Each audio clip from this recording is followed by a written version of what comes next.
Welcome to Tommy Solo's Famous Friends. This is a Shameless Plugs edition. We're here today with Terry Draper. Welcome back to the show, Terry. And when I say Shameless Plugs, that's because you have yet another new project. It's not exactly new. This is the Lost 80s Tapes, Social Studies. This is a duo that you did way back when with Jacqueline Kroft. So, first of all, what happened? How did these tapes get lost? And what was the process of recording the whole thing in the first place? Well, they didn't actually get lost, Tommy. They got buried. Ah, More to the point, but the buried tapes just didn't have the same ring as the mystery of the lost 80s tapes. These songs were done in 83, 84. I met Jackie, actually, we dated back in the 60s. A fond memory of mine is her and I hitchhiking down to Sam the Record Man at Yonge and Dundas and buying Led Zeppelin 2 the day it came out. And then we went back to her place and smoked hashish and listened to it. I don't know if I could say that out loud. it's legal here now. Yeah. Oh, that's right. Yeah. Not down here, though. I got to be careful. I'm in Florida. Anyway, so I've known Jackie for a very long time. And then we went our separate ways. And as luck would have it, I bumped into her in the early 80s in Yorkville. She was doing some piano bar. And when I knew her in the 60s, I didn't even know she played music. But she studied conservatory piano and stuff like that. So she played me some of her songs. We got together and I really liked what she was doing. It was very hip at the time, Madonna, Blondie type stuff. And I was right into Culture Club at the time, of all things. I actually went to see them at Maple Leaf Gardens when Karma Chameleon was number one. So I had an affinity for what she was doing to some degree. And so the two of us embarked on this little journey with my 8-track Tascam half-inch tape machine. And one of the tracks we striped so that we could drive my computer, which was an Apple III at the time, so that we could do some sequencing and whatnot with multi-tracking synths without using up all our tracks. And then they were mastered, I use that word loosely, they were mixed down to cassette. That was my end line at the time. I didn't have a 2-track machine or a DAT player or a CD recorder at the time. So the tapes are mixed to cassette. The fidelity's not great, but here we are in a new world with new technology. And I used one of those programs online that separates the tracks. So now I could separate everything and then EQ the bass to make it a little tougher. And I could fix the drums. I was using a drumulator drum machine, which I didn't like very much, but what were my options with an 8-track recorder? And everybody was using the Lindrum at that time anyway. So in some cases, I kept the drums. In some cases, I replaced them because I have that option now. And I got rid of the cheesy string violin sounds and put real sampled strings and tweaked it up. And Jackie's performances in the vocal department were really good. She had a bit of Kate Bush going on in her voice and some Madonna. The tracks, unfortunately, were a little pitchy. And when you're trying to push yourself and excel and reach higher than you can, this is what happens. But new technology comes along. I can tweak all that. That's a little pitchy. Let me go in and fix that note, which I did. And so I found these 11 songs and played with them and had a new album in 30 days versus what normally takes me a year because everything was already done. I just had to manipulate it.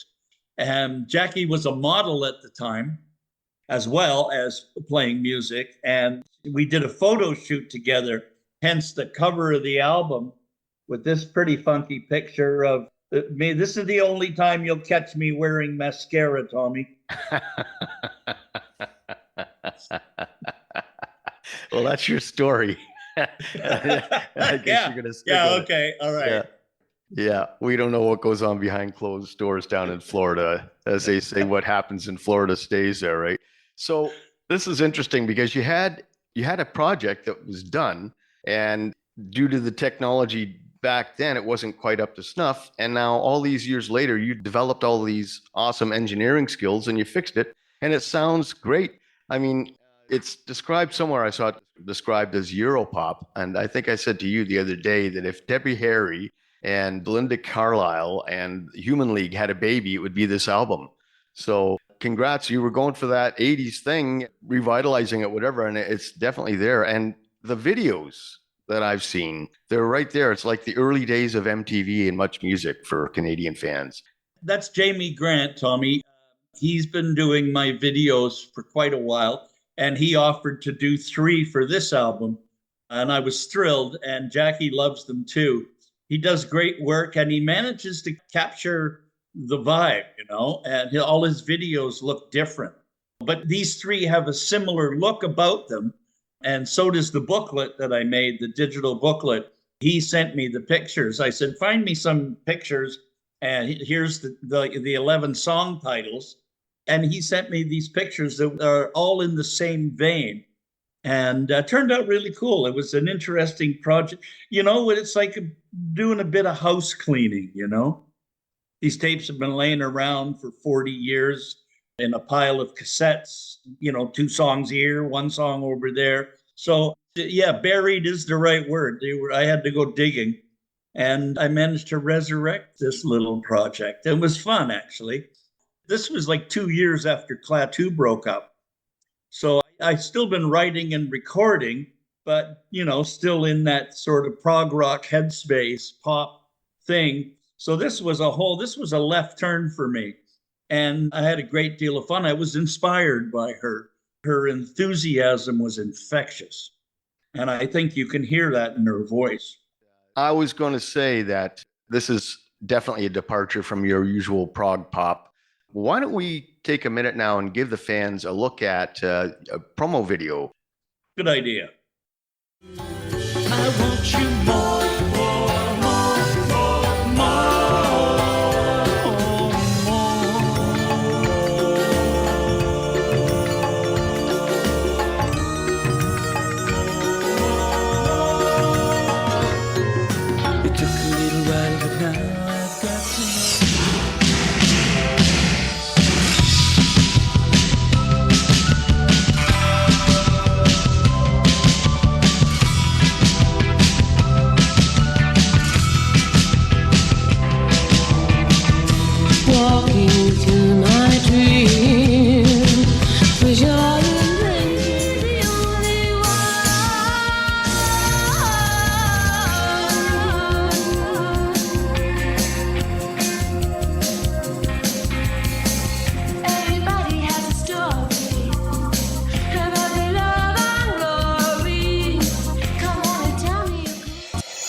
Well, like I said, that's some quality stuff, man.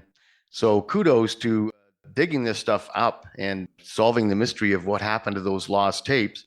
This is some pretty good stuff. And for boomers like me, it's kind of a fun ride, man, because you just don't hear stuff like that on the radio anymore. So Bit of nostalgia. Exactly. It's nostalgic. And of course, it gave you a good excuse to put your engineering skills to use and patch this thing up and make it into a really nice polished apple, if you will. So I know you're still in Florida, and this is where you go for your inspiration, among other things. What's coming up for you? What's coming up for me? Actually, a couple of things. I have begun work on a new album, and that's always the case. That just doesn't stop whether I want it to or not. This got in the way a bit, this social studies project. I had to take a couple months and dig these tapes out and play with them and all that. So the new album might be delayed till next year. We'll see. But I have 3 or 4 songs already recorded, and I'm working on them. I'm quite pleased with them. And I need some more, obviously. But in the meantime, Jamie Grant, fellow that does the videos, and he has played on a lot of my albums, is a singer-songwriter in his own right. And he wants to put an album out of songs written by me and him and I should say, and put a CD out, some works that we've done together. not necessarily co-writing, but I'll work on his song, he works on mine, and we'll put this package together that sort of sounds similar. And he's a little more off the wall than I am, so that'll be fun. A lot more latitude. I'm kind of stickler for stuff being non-discordant and musical and melodic. And Jamie doesn't care so much. So there's a bit of latitude coming my way. And so that could be a fun project too. I think he wants to call it Draper Grant at the moment. But, that's on the back burner. And a new album, as always, is simmering away over there in the corner, and I'm putzing with it. But that's it. I'm getting ready to head back to Canada. I think the weather's starting to turn, and it might be safe for me to come home. Yeah, things are starting to look pretty good weather-wise up here. Yeah. So this is interesting. You're growing in your senior years here, expanding and stretching and growing. Wow. Well, kudos, and we're very much looking forward to everything new. In the meanwhile, we have social studies available at terrydraper.com. And I spoke to you, 2 months ago about In the Beginning? So, Yeah, that came out just before Christmas, early December, I think. right. Yeah. So more than 2 months ago, but it's not that long ago. So I'm glad to hear, and I'm sure the fans are glad to hear that you're staying busy. And we're definitely going to look forward to everything new that comes from Terry Draper and friends. So once again, I know you've got things to do. I won't tie you up all day. Thanks again for taking the time to do this with me, Terry. And until next time, cheers. Thanks, Tommy. It's good to be on the Tommy Solo Show. My pleasure. Ciao. Tommy Solo's Famous Friends is a one-man production, meaning that I've done all the work, including recording, editing, guest acquisition, etc.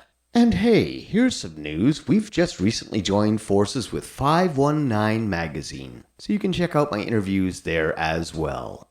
The theme song for Tommy Solo's Famous Friends is a clip from my original composition, The Burn, all rights reserved. If you enjoy the show and you'd like to help us keep it going, why don't you click on the Buy Me a Coffee link in the show notes. Hit the like button, subscribe, all that stuff. We really appreciate it. You can find me on Facebook and Instagram. And until next time, cheers.